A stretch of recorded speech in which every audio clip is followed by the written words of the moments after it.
Shalom, salam damai sejahtera bagi kita semua. Perkenalkan, nama saya Vivi dan saya berasal dari Keuskupan Agung Makassar. Hari ini saya akan membawakan renungan Lectio Divina yang diambil dari Injil Lukas bab 17 ayat 26 sampai 37. Waspadalah, waspadalah. Bapak Ibu yang sering menonton TV pasti pernah mendengar kata ini. Kata ini mengingatkan kita pada suatu program acara di sebuah stasiun TV. Dan kata ini merupakan himbauan bagi kita semua untuk selalu berjaga-jaga dan siap sedia dalam menghadapi berbagai tindak kriminal di sekitar kita. Karena kejahatan bukan hanya karena ada niat dari pelakunya, tetapi juga karena adanya kesempatan. Oleh karena itu, kita dihimbau untuk tetap waspada dan tidak memberi celah bagi orang yang berniat jahat. Dalam Injil Lukas bab 17 ayat 26 sampai 37 juga mengingatkan kita untuk waspada dan berjaga-jaga akan kedatangan Anak Manusia yang tidak kita ketahui kapan waktunya. Yesus memberi gambaran mulai dari peringatan Nabi Nuh yang tidak dihiraukan oleh orang beriman, di mana orang-orang hanya menertawakan peringatan Nabi Nuh. Mereka makan dan minum sampai mabuk, berbuat sekehendak hati hingga mereka lengah dan terlena dalam kemabukan dan kedurhakaan yang mengakibatkan mereka semua menjadi binasa. Demikian juga dengan kisah Sodom dan Gomora. Karena kemabukan dan kedurjanaan, kedua kota itu ditunggang balikan oleh Allah.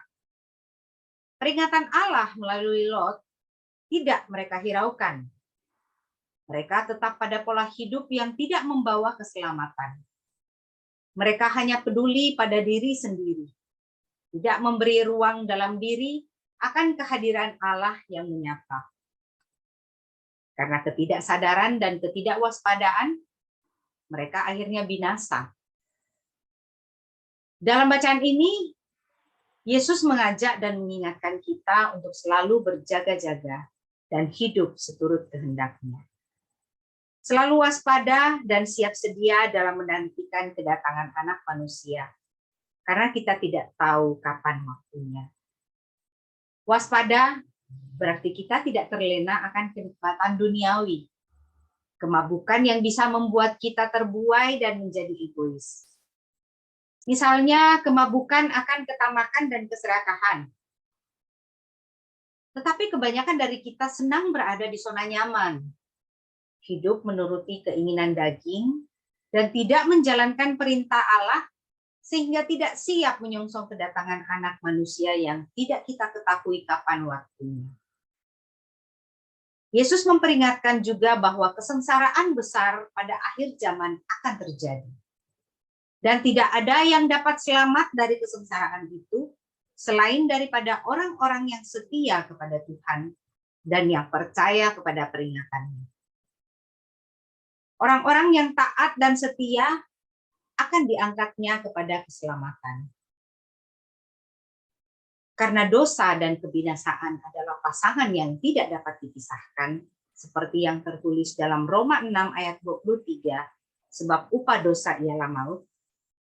Maka Tuhan Yesus memberikan jalan bagi kita untuk memperoleh keselamatan dari kebinasaan itu, dengan memperingatkan kita untuk tidak berbuat dosa, melainkan setia dan taat, serta menjalankan perintahnya.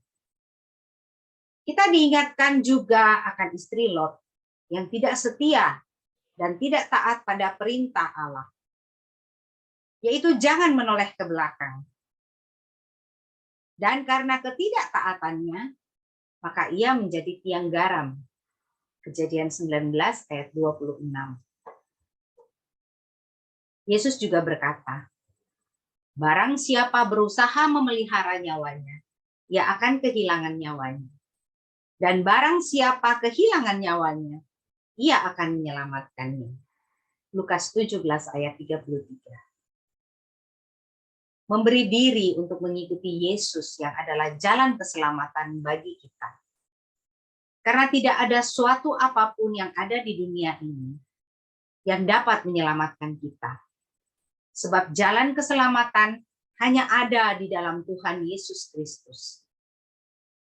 Maka, jangan pernah kita memiliki hati yang bimbang dan ragu untuk mengimani dan mengikuti Tuhan Yesus, yang satu-satunya jalan keselamatan hidup kita. Langkah konkret yang bisa kita lakukan agar memperoleh keselamatan ialah: pertama, keluar dari zona nyaman dan tidak berdamai dengan dosa. Yaitu janganlah hanya mengejar harta dan kenikmatan duniawi semata, dengan menganggap itu adalah suatu kewajaran dan tujuan hidup. Melainkan mempersiapkan diri dengan bertekun dalam doa, mengasihi sesama, tidak mementingkan diri sendiri, dan mengampuni saudara, bahkan musuh kita, seperti contoh yang diberikan Yesus kepada kita. Yang kedua ialah menyangkal diri, yaitu dengan berpuasa dan mati raga. Tidak menginginkan hal-hal duniawi, tetapi berfokus pada kehendak Allah. Ada sebuah quote dari Santa Maria Goretti yang sangat bagus, yang mengatakan, lebih baik mati 1000 kali daripada berbuat dosa 1 kali. Quote ini mengingatkan kita untuk selalu hidup dalam kebenaran firman Allah dan berusaha menjauhi perbuatan dosa. Bapak Ibu, marilah kita hidup dalam kewaspadaan dan siap sedia, dengan menghidupi setiap firman dan perintah Allah, sehingga ketika saatnya tiba, kita diangkat dan diselamatkan. Tuhan Yesus memberkati.